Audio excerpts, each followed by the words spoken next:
Rand, thank you very much for joining me today. It is great to see you again. Great to see you as well. For those of you who don't know, Rand Eyberg has had an illustrious career in the beverage space. To start, he did 8 years on the alcohol side, working for both E&J Gallo Winery and Diageo. In 1999, he joined PepsiCo, where he worked for nearly 22 years before retiring in the summer of 2021.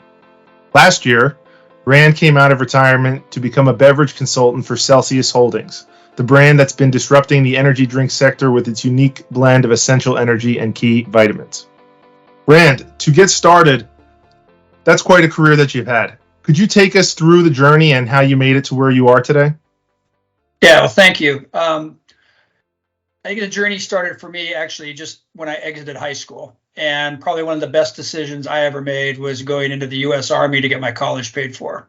And while that taught me some incredible teamwork skills, leadership skills that I carry with me today, it also set me apart when I graduated college, and it was a differentiator on my resume. So that was, I think, for me, a good step in the right direction to get my career off on the right track. Over the course of my career at Gallo and Diageo, PepsiCo, and now Celsius, I think that probably my strongest attributes, the things that I've leaned on, have been a strong work ethic, have been the ability to stretch to new opportunities, so to take on new challenges that probably got me out of my comfort zone a little bit. And then along with that, probably some luck of being in, quite frankly, the right place at the right time, with a demonstrated track record of success, and I was given the opportunity to excel. And those kind of combinations of my history and my willingness to take on new challenges allowed me to continue to move up the ranks, both in the liquor business and now with PepsiCo and Celsius. Rand, you just mentioned that the foundation of your experience and what's helped you grow into a leader was your experience in the military. Could you talk a little bit more about what the military taught you and what it could teach other folks who are looking to build their careers or maybe entering college or thinking about if the military might be right for them? So I think at the cornerstone of my military experience, the first thing was getting to understand and know how to work together with people that didn't talk like me, didn't look like me, weren't from the same area of the country that I was from. And really what it does, it teaches you to work as one. And later in my career, as I took on broader responsibilities, bigger teams, a more diverse team across the country, it allowed me to perhaps have a better insight and experience with working with folks that didn't have the same background as me. In addition to breaking down kind of those barriers, the military does a great job of obviously empowering you to take a leadership position in the NCO ranks. This was what I was in, non-commissioned officer, so I was enlisted, and it really just taught me to depend on myself, depend on my teammates, and to strive for what the objective was. Looking at your career, you have clearly had leadership positions at every company that you've been at, in every category that you've called on. What does being a leader mean to you in the beverage space versus where you came from? How are those same lessons applied when you're developing folks as salespeople rather than soldiers? So I think for me, when I think about what leadership is, it's somebody that is inspirational to those that they are leading, and it's somebody that can demonstrate transparency, right? Give guidance in a way that is beneficial to those looking for it. So it's more of a lead by example than a my way or the highway type mentality. And I think the military was instrumental, along with playing team sports, through growing up. And it's taught me that leading by example, servant leadership, demonstrating that you can be out in front and doing it in a way that is genuine to your teams goes a long way. And when you get folks in the boat with you, that believe in your style and they believe in what you're trying to achieve, you can do incredible things. So, Rand, I went over your career at the top of the episode, and you have had numerous achievements, to say the least. But the most interesting part is that you retired in 2021 and came out of retirement in 2022. Could you talk a little bit about what retirement was like and then what made you want to come back to the working side? So I really hadn't planned on coming out of retirement. I actually was, quite frankly, enjoying myself, taking time for myself and my wife. After 22 years with PepsiCo and traveling literally every week, it was nice to take a breath, stay at home, kind of enjoy perhaps a simpler lifestyle. Along with that, after about 15 months, I actually did start to get an itch to perhaps start to look at what a next chapter would look like for me. I hadn't really planned on coming back. I had updated my LinkedIn profile, which I hadn't done in a number of years, but I was starting to explore what might be out there. And then I got a call from PepsiCo, and they brought the opportunity forth, and it's been a great return to see old friends in the PepsiCo system, customers from years gone by that I had very strong relationships with, all while working in a new system with a dynamic brand being Celsius. So it really wasn't planned, but now that I've done it, I'm actually enjoying myself, reconnecting with customers and folks within the PepsiCo system that I've known and loved for years. So tying back through your whole career, we started with your time in the military, and now you're at Celsius and everything in between. How has negotiation played into your career as a critical skill to achieve your goals? Life is kind of a negotiation. All in, doesn't have to be an intense negotiation, but every day you make decisions and you perhaps engage with people to negotiate outcomes that are desirable to you.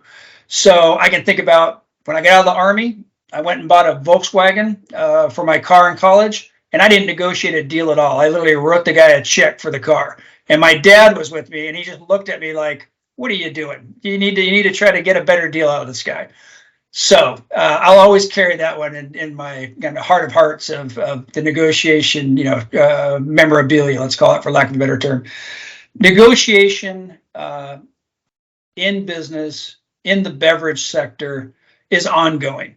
Whether you are talking about annual agreements, long-term agreements, which really was my specialty with PepsiCo in primarily the restaurant and recreation and travel space. Those agreements and those negotiations set you up for success, not just by winning the deal or winning the business, but the way that you structure them for ongoing success so that when it comes time to renegotiate, you're in the best possible position. A key theme of what you're talking about here is partnership and looking to grow together with the company or person that you're negotiating with. It's not about winning this contract. It's about building a partnership and creating a runway for growth so you can grow together and help each other achieve one another's goals. Absolutely.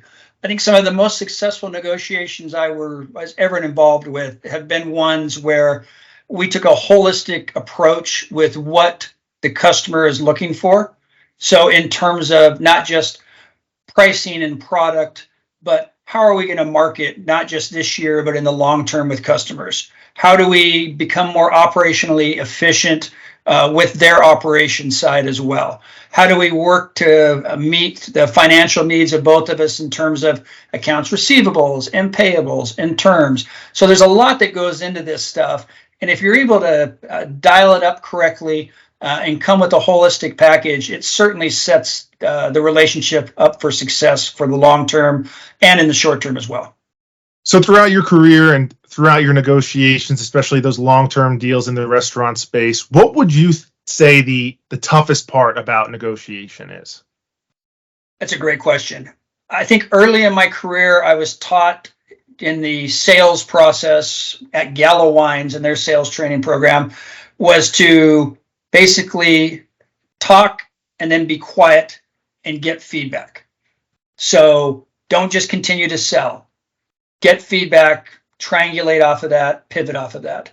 And so if I think about that same concept in the bigger, broader, longer term negotiations that I dealt with over my career, it literally was knowing when to stop negotiating, to basically say, my pencil is down, this is the final offer. In many instances, the negotiations could have lingered on and on and on, and without drawing a line in the proverbial sand and letting the person you were negotiating with, that letting them know that you were all in, you were all done, this was last and final. that actually seemed to generate the best results in terms of establishing when the game was over and it was time to make a decision. And a key point of information on when you do sometimes have to draw that line in the sand is your credibility as a negotiator, right? If you haven't built that credibility beforehand, they don't care where you drew that line because they don't believe that it's a hard line anyway. But if you have that credibility and you've built that up over time, then you can say things or make moves like this that are going to have some gravitas behind them because you need that credibility.